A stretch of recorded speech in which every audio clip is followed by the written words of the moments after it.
From awaytogarden.com and robinhoodradio.com, this is A Way to Garden with Margaret Roach, your weekly invitation to dig in and grow. Winter cold has just finally descended here, and I'm already missing the smells of the growing season, from the range of flowers to just brushing up against herbs out by the vegetable garden. Ken Druse is with me today to encourage us to extend our season of Scentual gardening. That's S-C-E-N-T, sensual, as in fragrance, and as in the title of his book, The Scentual Garden. He urges us to include extra late and extra early producers, and also some indoor stars for a full year of fragrance. More in a moment, but first, this message. Underwriting support from Color Blends, supplying top-quality, spring-blooming Dutch flower bulbs to landscape professionals and ambitious home gardeners. More information on the web, colorblends.com. Longtime friend Ken Druse, who gardens in New Jersey, is the author of 20 garden books, including The Scentual Garden, about the many fragrances the plant world can offer, which is our topic today. Hi, Ken. I'm ready for some nice fragrance. Oh, I'm glad, Margaret, because I know that you have a what is it, lower bad scent? I do. I have a very perceptive little nose, and so scents, if I like them, it's fine. But boy, yeah, whew. I know. Yeah, but it's funny because you come inside and it's dry and it's hot. It's the heating season. Suddenly, we didn't have that until this past week where I am, and because it was unseasonably warm. But now it's kind of like, well, except when you're cooking, there's no real fragrance. Do you know what I mean? Oh, except when you're cooking. Here there is, because I've got a couple of bowls filled with some unusual fruits, and they smell. Yeah, well, because you're so clever, you always remember to have those sort of, almost like potpourri, right? The old days of potpourri. Oh, and so well, forth. except these are really natural. Yeah. We grow a tree called Pseudo-Cydonia, which is Chinese quince, and it has beautiful bark. It's sort of patchy, like camouflage, and very late. It still has fall color. It still has almost all its leaves, and it has kind of not that pretty fruit, but the fragrance in the bowl, just you can smell it from about 30 feet away, and thankfully it's very nice. But it's very complex. It's like pear with apple and guava and citrus and violet all mixed up, and it hits you like, how cilantro, you can almost feel it as you smell it. It's not one of my favorite fragrances. Yes. And we could talk about why that is, because it's a whole big genetic thing. Yeah. But I just mean that it, in the way that cilantro, you can almost feel it. So this is a fragrance you can almost feel. And something else that we've been talking about that's so beautiful, I always get them for a bowl on the table in the fall. And then when they start to kind of go, and they last a long time, I move them to where I got them so that they will be where they might grow, even though they're from the Midwest and they grow here. Because the Osage orange, it's also called hedge apple. It was very popular as a fence post material because the wood lasts a very long time. It's very hard wood, and they used to make furniture out of it, outdoor furniture even. But the fragrance of these funny, gnarly, they're almost like brains, and they're a gorgeous chartreuse color. Right, chartreuse brains. Yeah, chartreuse brains the size of softballs. They probably weigh almost a pound a piece, and they smell kind of like grapefruit and ginger, but really it's indescribable. It's a wonderful, wonderful fragrance. So that's Maclura? Maclura pomnifera. Right. And the Osage orange is like, apple. Yeah. And so it's funny because the other day I sent you the link, texted you the link or something like that, when I saw that Ned Friedman, the director of the Arnold Arboretum up at Harvard University, he posted I think it was on Instagram or something. He posted a picture of at a crosswalk, where there's a little button where if you want to cross, you press the button, and there's like a little metal box that has the button, don't walk, etc.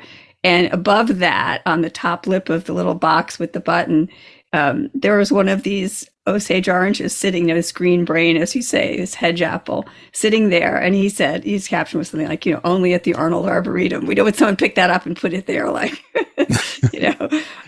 But it is funny because you will see them sometimes at the roadsides, by where there are some trees. You know, you'll see a whole crop of them on the ground. I worked in Washington temporarily a couple of times, and people hated them because they were planted as street trees, Right. and the fruits used to fall on cars and dent the cars. Yeah, there. So now to go back to that Chinese quince just for a second. So that plant is where does it grow? How does it, what exactly because I think quince, I think either a big shrub or a tree or something. So what is that again? It's a tree. It's a tree. Okay. Chinese quince. Yeah. And quince, well, even the fruit quince has a very strange and wonderful kind of pear apple smell. And quinces are still used in perfumes, including Britney Spears' Fantasy.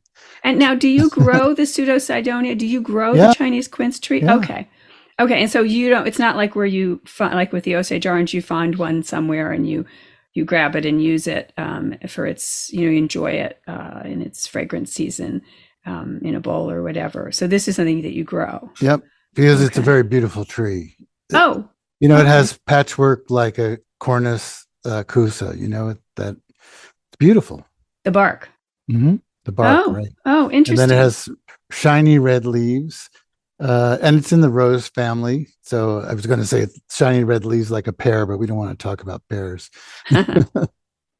Yeah. So that's just sort of bringing us to and I assume that you're saying that these fruits are produced in the fall. So this is something that you might still be enjoying if you had a crop and they're still in good enough shape to have that nice probably fragrance. Almost to Christmas, almost. Oh, okay. And these are not edible fruits. I know everybody wants to grow something edible, but it won't harm you. I don't think the McClure, I have never tasted it, but it probably is awful. And the Pseudo-Cydonia, the fruits are as hard as wood. Okay. One year I had a whole bunch and I tried to make jelly, and I, did what you do to make jelly. I think I got about 6 ounces of jelly. Nice.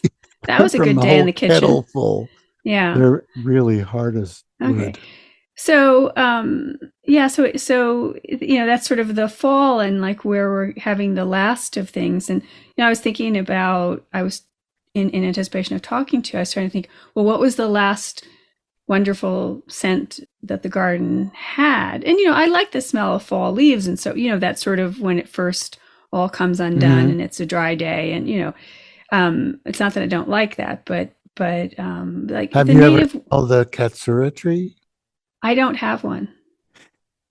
We have 3 and different ones. And then we had some guests this last weekend and I can't smell it, but people walk through the garden and they say, cotton candy. It smells like caramel. It smells like caramel. And it's the yellowing and fallen leaves of the Cercidophyllum japonicum that not to me for some reason. And I can smell everything, but I can't smell this tree. But it's famous for its cotton candy fragrance. And it's a beautiful I interrupted tree. you. Yeah. Oh, well, we have 2 different weeping ones and the species. Okay. Sorry, I interrupted you. No, it's okay. And so what are its other, in terms of growing it, we're not just going to grow it for the cotton candy smell of the fallen leaves, but what are some of its other if you think of Cercidophyllum, the leaves are like a red bud, like cercis. Like cercis, okay. So it has very pretty leaves, yellow fall color, and I have 2 weeping ones. One is Marioka weeping, which goes tall and the branches weep right to the ground like a weeping willow. And the other one's called Pendula, and it's short, but it makes new branches and stems the whole season. So it's sort of like Cousin It, it's got a mop look. But then the leaves turn yellow. And when we were walking through the garden, the leaves were on the ground. And the guest said, "Oh, what's that smell?" And any fragrance? Are there flowers? Any flowers? Any fragrance? Any flowers earlier or anything? Oh, on the tree? On Katsura? No, but it's really a beautiful tree, though. Okay.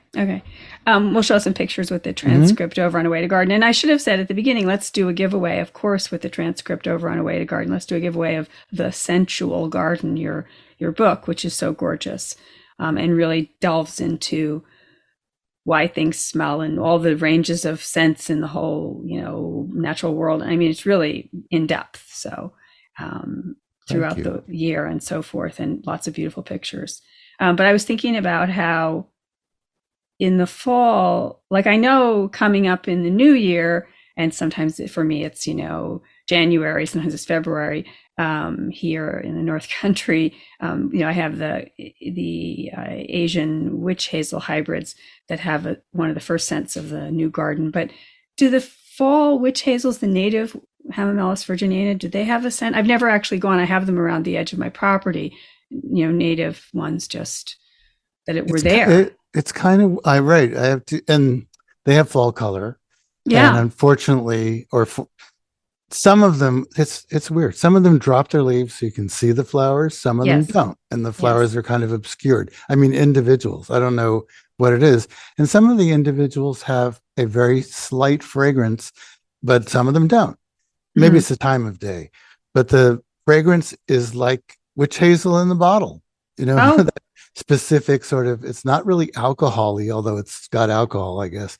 But it's that funny witch hazel, clean witch hazel, astringent smell, but very slight. It's not like the wonderful ones that we're going to have in the spring, like the hybrid X intermedias, and also the native vernalis, and that's like spring, right? Vernal. Right. Do you have any? I don't have any vernalis. No. Yeah. I grow one that's a dwarf called Quasimodo. It came from Broken Arrow, and it's only about 2 feet high and 2 feet wide, and it's covered with flowers in the spring for a very long time. And the fragrance, if I had to say what's it like, I'd say juicy fruit gum. It's a very fruity, sweet smell, and not from far away. I have a few of the intermediate, the Chinese, Japanese witch hazel hybrids that again bloom just after the new year here. But and they have a sweet fragrance. I'll have to check in January or February and see if it's juicy fruit gum for them too. But yeah. And then of course, so that's the other end. We just closed out the season and we were talking about some of the things that had scent. And then when it begins, even before the main event of the growing season that many of us know what we love about, what fragrant plants we love. The flowering bulbs, for example. Right. So it starts to really, lots of possibilities. But what about the off season? So now we're in the North, we're indoors now a lot. So any hope? Well, we were talking about smells we like and smells we don't like. And you made me think of paper white narcissus, because so many people give it its own room because they hate the smell so much. And it's kind of a perfume, but it's just too much. It's got a chemical compound in it that's the reason it's unpleasant. But I've grown a couple of varieties. One's in ball, maybe you've seen that, and Winter Sun is another one, and they're not the giant Israeli ones. And the fragrance is much softer. So that's possible. And it's great to force them. It's so easy. They don't need chilling or anything. You just put them in some water between November and January, and then they bloom. Yeah, I that's interesting that some are less intense scented, because I definitely don't like the super. And that chemical, is that the chemical indole? Yes, it's INDOLE. Is that how you say? I remember that from your book. Yeah. It sort of smells like politely mothballs, but it's actually in excrement. So the reason people are sensitive that's what that to means. That's what that means. In indole, I don't know how it got that. But that's what it smells like. It's just to me. It smells. I'm going to tell you what it smells like. Old urinal cakes. Yeah, which you've probably never smelled. No, kind of like girl and all, but right. but that's right, exactly. Okay, so not good. But it's actually in some perfumes. They put it into it because from a distance and very small amounts, it's in almost every daffodil. It's wonderful. It's sweet, but too much of a good thing is too much. Yeah. But right now in the sunroom, the citrus have started to bloom, which is kind of early. They usually start in January, February.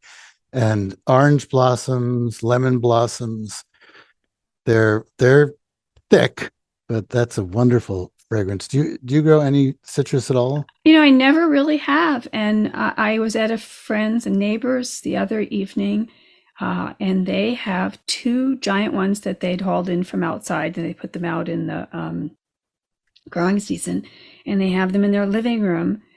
And I mean, these are, the pots are like almost hip thigh high, and I don't know if they're 24-inch wide pot. They're really big, and they're trees. I mean, these are trees.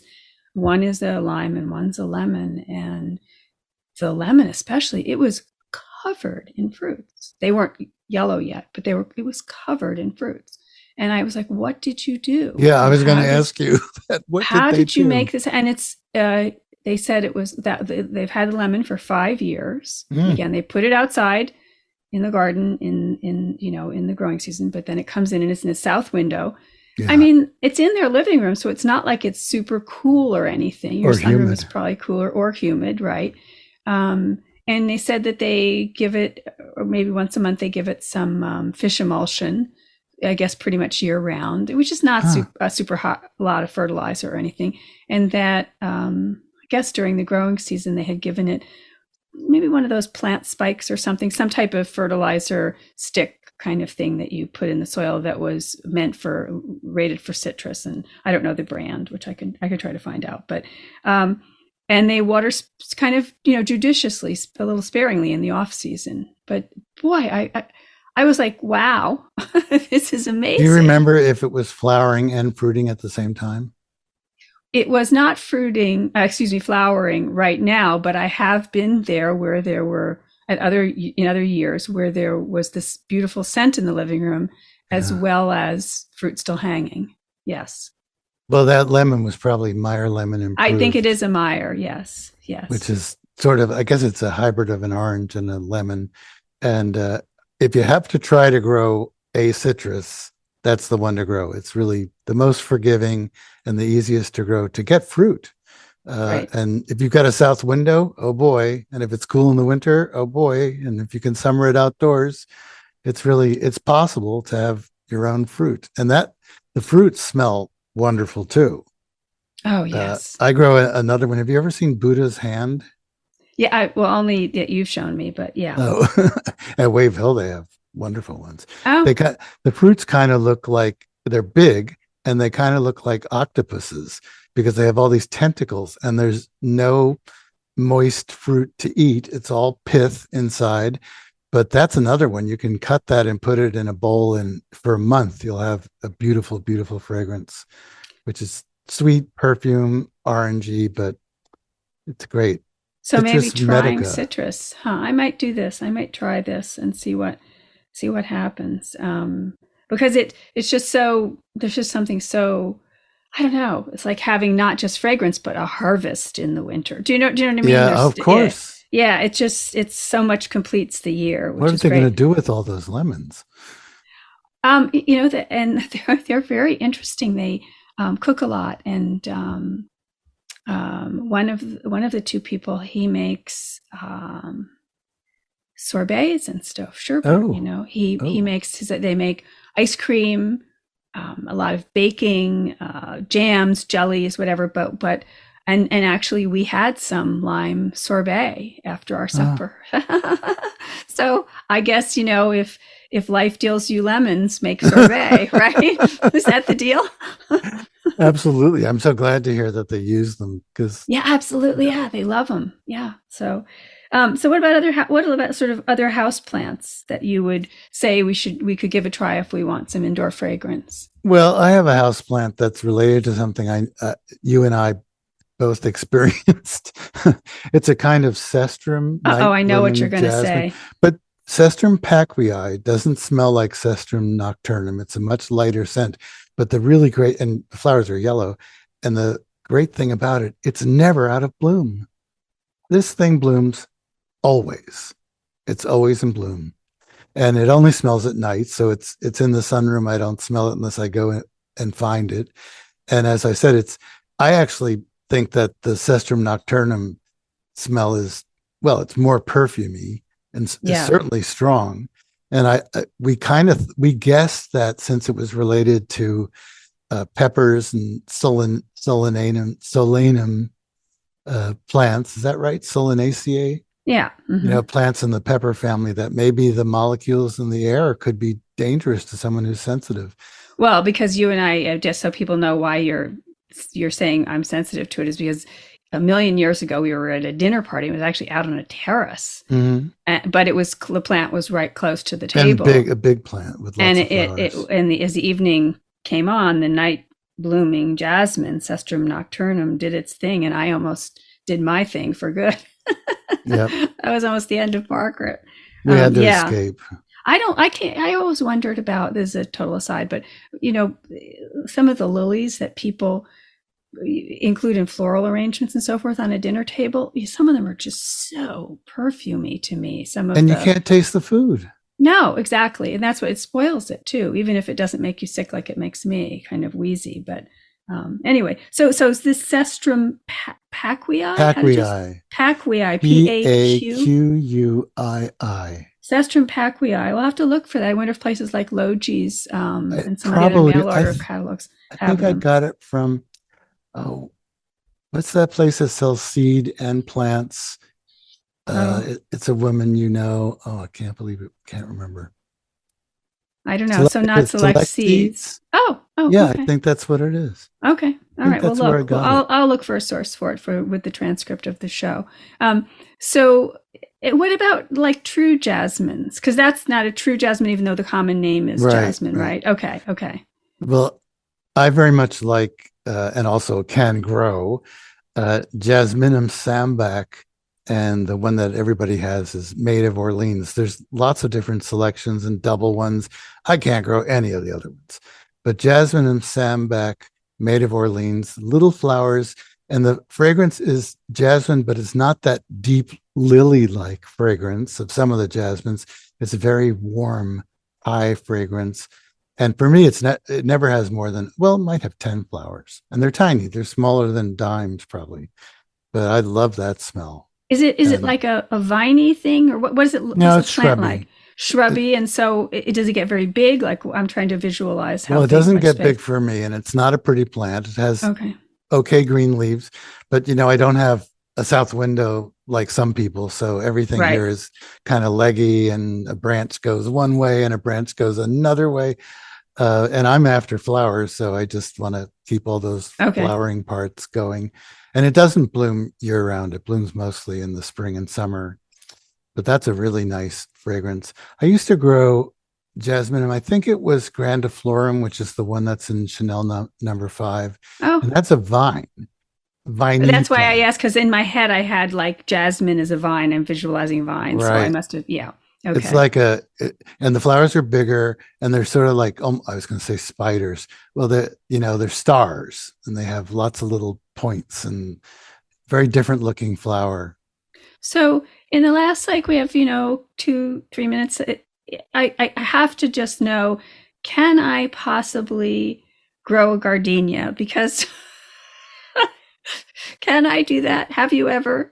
Do you succeed with them? I think you could. Mm-hmm. Well, can you grow rosemary? Yeah, I mean indoors in the winter? Yeah, I have one cool kind of a mudroom with good windows. Yeah. I think that's where the gardenia would make it. The only gardenias that I've seen outside of greenhouses in homes have been like right by the front door where the draft is, which isn't so good, but in very cool places for the winter. Okay. And then the watering is like, oh my God, too much or too little, too late. You know how that is. It dries, it dies. But also if it's overwatered, it rots. So you have to really be careful. Probably if you had a cool place, you could ignore it a bit. It's probably too much care is what gets them. And now there's a lot of different ones. There's even quote unquote hardy ones to like Georgia. Oh. A few different kinds. They say zone 7, but you know how they say stuff. People selling them. The authorities. But we're not in zone 7. But I know that there are some that are hardier now. But yeah, you can grow them. I don't know if you'd want to grow them. Yeah, give it a try. Strong.